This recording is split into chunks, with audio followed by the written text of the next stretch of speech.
আমাদের প্রভু এক, এক নবীর উম্মত, জীবন বিধান এক, ঐশী বাণী কোরআন। তবে কেন এক নও হে মুসলমান, এক হও করিয়া আহ্বান। বাইতুল্লাহ এক, আওয়াজ করে বলো আমাদের বাইতুল্লাহ কয়টা?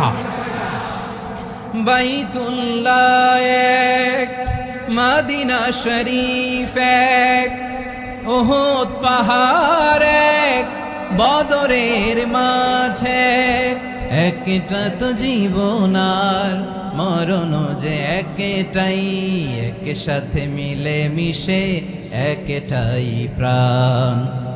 তবে কেন এক নও হে মুসলমান, এক হও করিয়া আহ্বান। সবাই মিলে আমাদের প্রভু এক, জীবন বিধান এক, ঐশী বাণী কোরআন। একসাথে আমাদের প্রভু এক, জীবন বিধান এক, ঐশী বাণী কোরআন। তবে কেন এক নও হে মুসলমান, এক হও করিয়া আহ্বান। আওয়াজ করে পড়ুন আল্লাহু আকবার।